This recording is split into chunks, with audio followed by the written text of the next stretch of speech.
Hello, Illini Nation, and welcome to Your Illini Nation pregame show. I'm Craig Choate. He's not Brett Behrens. Brett's at the station. He's Derek Piper. What's up? It's been a while since we did one of these. We were just talking. It's been since the bragging rights game back in December in St. Louis that we talked. Did you miss us? My, how times have changed. Yeah, exactly. I guess when you're winning as much as this program is at the top of the Big Ten, it's time for another pregame show, and this sure is a huge game tonight. I'm going to start with this. This is the biggest game since when? It's a toss-up. It's a long time. Between Indiana, 2013, Indiana was #1 in the country. Although you were only 2-7, being Illinois in the Big Ten. So you going back to Wake Forest, 2004, 2005? Yeah. All right. Sounds like we got some technical issues. We're going to switch mics here, I think. Is that what we're saying? All right. We're just going to use one mic for now. And we're back. All right. Coincidentally enough, that Indiana game 7 years ago today, right? Yeah, that's right. Correct. Tyler Griffey layup. So this game tonight, it's huge. We tried to get Scott Van Pelt to come and stop by here. Everyone's trying to get Scott Van Pelt. Everyone's trying to get Scott Van Pelt to come by. He's ESPN Sports Center anchor, one of the biggest faces of ESPN, a Maryland grad alum. So he is going to be here tonight. So when he shows up, you know it's a big game. We're going to get right into this. What are the keys tonight for Illinois? They're out for revenge against this Maryland team. Kofi has to play well. That's at the top of the list. He struggled against Luka Garza in the last game against Iowa, also against Michigan when you won a close game on the road in Ann Arbor. But when Kofi plays well, Illinois tends to be in good shape late. Obviously, that leads into late game situations when you have a high-level game in the Big Ten. And even Illinois' last 3 wins here have gone down the stretch. Can Iowa step up and make the plays? We weren't able to get the ball in his hands to make those in Iowa City. Yeah, and last time these two teams met, it came down to the wire. Illinois blew a late second-half lead. Anthony Cowan hit that, 60-footer from half court to tie it, and then the foul.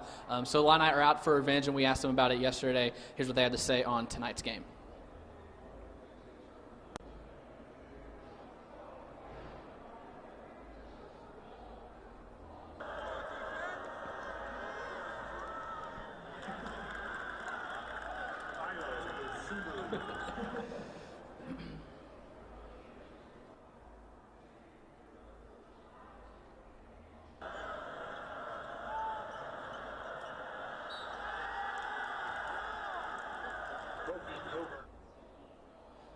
So this definitely isn't just another game. They like to say nameless and faceless, but there's a lot of backstory to this game. How much do the Illini need to temper those revenge feelings for tonight? Yeah, I don't think you think a ton about the revenge. I think you're more thinking about one of those back there, one of those Big Ten title trophies, knowing that you're both tied at the top of the league standings.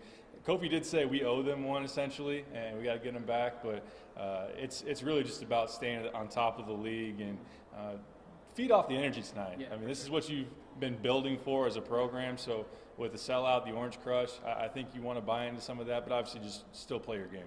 Yeah, we got here, me and Marley, about 4:15 probably, and there was a line all the way from the Orange Crush entrance down to that main entrance, and it just keeps growing. We were just out there about 20 minutes ago, and there are a ton of Orange Crush for this game. Doors open here in about 3 minutes for them, so it's going to be a sellout. 4 of the next 5 games are sellouts. This is the start of this stretch that Illinois could become the program that they want to be. Yeah, absolutely. This is a throwback night, as they're saying. It's back to a throwback with this program, early 2000s, where you're selling out all the games in the Big Ten and you're playing for a league title trophy. So it's going to feel like old school, back to where you want to be, but win the game and maybe essentially be in the driver's seat for the Big Ten title trophy. Yeah, for sure. Who would have thought that 2 months ago? But we know what Illinois has done since that meeting in College Park. What have you seen from Maryland? How much have you seen from Maryland? Anthony Cowan, Jalen Smith. How have they changed? Are they better? About the same? Jalen Smith is playing at an unreal level right now. We talk a lot about Luka Garza, and for good reason, because he's a National Player of the Year candidate. But Jalen Smith, the last 5 games, is playing as well as anybody in the country, averaging about 21 points, 12 rebounds, 3.5 blocks. He plays more on the perimeter now in the last couple of weeks, shooting threes. In Big Ten plays, shooting 51% from 3. Kofi really needs to be able to get out there and contest. So